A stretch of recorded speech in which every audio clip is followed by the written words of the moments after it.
Buenos días, somos el equipo 2 y vamos a exponer acerca de las unidades 4 y 5, que tratan acerca de la formación de las palabras y factores importantes del vocabulario médico.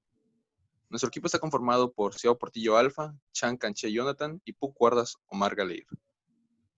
Vamos a empezar por los afijos. ¿Qué son los afijos? En pocas palabras, son morfemas del tipo derivativo que a la vez funcionan como partículas pequeñas que se agregan a la raíz o lexema. Esto tiene como resultado el cambio o la modificación del significado de la palabra. Se clasifican en tres tipos de acuerdo a la posición en la que se coloquen, en prefijos, infijos o interfijos y sufijos. Primero los prefijos. Estos son aquellos que se anteponen a la raíz o lexema y como los otros dos, se encargan de modificar el significado de la palabra. Luego tenemos a los interfijos o infijos, que se acomodan en el área central de la palabra, no específicamente en medio, pero sí en el área central, entre la raíz y un sufijo. Por último, los sufijos se posponen a la raíz y o del interfijo si es que lo llega a ver. Ahora, me gustaría que nos enfocáramos en ese pequeño cuadro azul. Aquí vemos las especificaciones que tiene cada uno. En el caso de los prefijos, no cambian la categoría gramatical de la palabra y añaden significado al lexema. Algunos ejemplos de su utilización es el in al agregarlo a la palabra tranquilo, el des al agregarlo a la palabra descolgar. Luego tenemos a los infijos, que como ya dije, se colocan entre el lexema y el sufijo. Estos no aportan ningún significado al lexema, simplemente se utilizan para unir. Por último están los sufijos, que como ya dije, se encuentran detrás del lexema o del infijo si es que lo hubiera. Estos suelen cambiar la categoría gramatical y también aportan un significado al lexema. Un ejemplo de ellos es agregar el sufijo esa a la palabra sutil para formar la palabra sutileza. Prosigamos con las abreviaturas. ¿Qué son las abreviaturas? En pocas palabras, son convenciones ortográficas que funcionan para cortar la escritura de cualquier término, procedimiento mediante el cual se va a obtener una representación gráfica bastante reducida tras suprimir algunas letras, ya sean centrales, iniciales o finales de la palabra. Han existido prácticamente desde siempre, incluso antes de que se establecieran reglas para su uso. Estas son cada vez más frecuentes, pero no deben ser confundidas con los acortamientos, que son simplemente reducciones de la palabra, por ejemplo, bici, profe, etc. Ahora lo siguiente. ¿Qué ventajas tiene la utilización de las abreviaturas? Las abreviaturas nos permiten ahorrar tiempo y espacio al escribir. Por ejemplo, en vez de escribir página, podemos utilizar la abreviatura PAG, o en vez de escribir teléfono, podemos utilizar la abreviatura TELEF o TFN. Eso también ayuda mucho en el ámbito de las ciencias de la salud.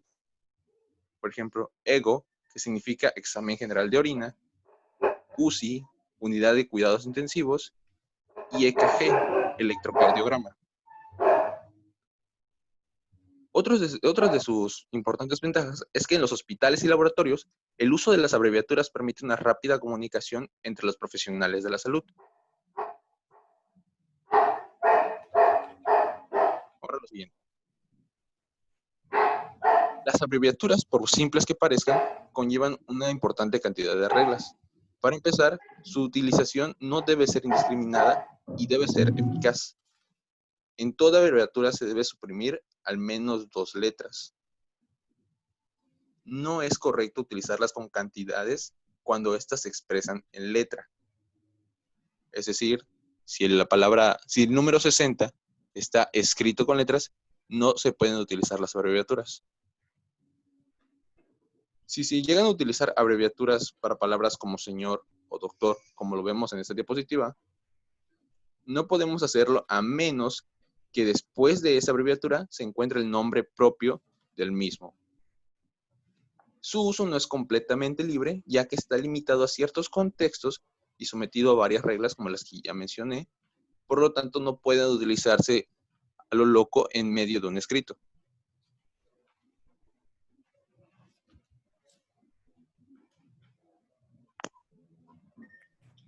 Pasando al tema de las vocales combinantes, primero debemos dejar en claro datos que realmente ya sabemos, como por ejemplo que las raíces son el origen de la palabra, que constituye el elemento nuclear. En el caso de terminología, estas palabras no necesariamente hacen uso de un prefijo o de un sufijo. Es aquí donde entra la vocal combinante o ligas. En la siguiente imagen podemos ver un ejemplo de estas.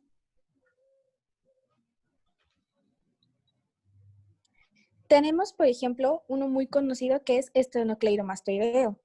Esternocleidomastoideo, que hace referencia al músculo del cuello que une al esternón, la clavícula y el hueso mastoides, interviene en los movimientos de flexión y giro de cabeza. Presenta solo 3 raíces, esternocleido y mastoideo, que se unen por medio de la O, liga o vocal combinante, cuyo fin es facilitar la pronunciación del término. La vocal más utilizada es la O, pero también se emplean la I y la A.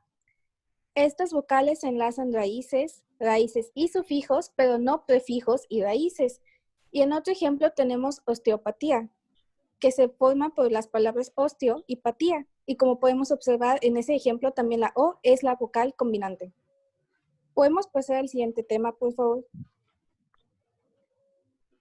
Ahora vamos a hablar de los latinismos como expresiones fijas. Llamamos latinismos a palabras o expresiones que seguimos utilizando en latín. Esto es porque se recurre a ideas estereotipadas fijas. Pueden venir de diversas fuentes, como expresiones literarias, frases famosas, preceptos o tecnicismos, entre otros. Se usan así porque expresan mucho más que su traducción literal y se evita una larga explicación. En la siguiente imagen podemos ver ejemplos de latinismos muy famosos. Tenemos el conocido carpe diem, que es aproveche el día. Vox populi, que significa literalmente voz del pueblo. Este determina un humor común, opinión o cualquier cosa que esté en boca de todos, aunque no sea oficial. Curriculum vitae hace referencia a la relación de estudios, méritos y experiencia de un individuo. E ipso facto, que es por el mismo hecho sobre la marcha, es sinónimo de en el mismo instante para realizar una cosa inmediatamente como consecuencia de la situación.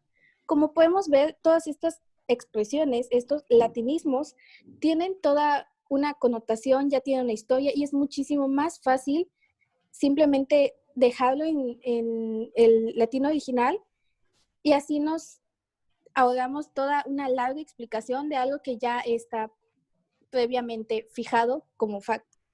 Siguiente. Para la clasificación de las palabras, estas se pueden clasificar según sus elementos en distintos tipos, tales como variables, invariables, simples, derivadas, primitivas, compuestas y parasintéticas. Las palabras variables son las que admiten morfemas, es decir, admiten variaciones al añadir distintos morfemas al lexema, como morfemas flexivos de género o número. Y aquí podemos ver las palabras como niño, niña o niños, o amarillo o amarilla. Esas palabras significan que pueden cambiar, sin embargo, la raíz se sigue manteniendo. Y existen las palabras que son invariables, son aquellas que no admiten morfemas. No existen morfemas que se puedan añadir al lexema, las cuales generalmente son conjunciones, preposiciones o exclamaciones, como y, o, u, en, desde, para, el a o el o, que son expresiones. Después también tenemos palabras simples, que son aquellas que tienen solo una raíz, tienen un solo lexema que puede llevar morfemas flexivos. Aquí vemos otros ejemplos como casa, que puede ser casas, o manos, que pueden ser manos, niños, silla, libro. Tenemos el ejemplo de humanos, en el que solo hay un lexema y dos morfemas flexivos, el o y la s. Uno es de género y otro es de número. Existen también las palabras compuestas, que son las que están formadas por dos o más raíces. están formadas con elementos de 2 o más vocablos.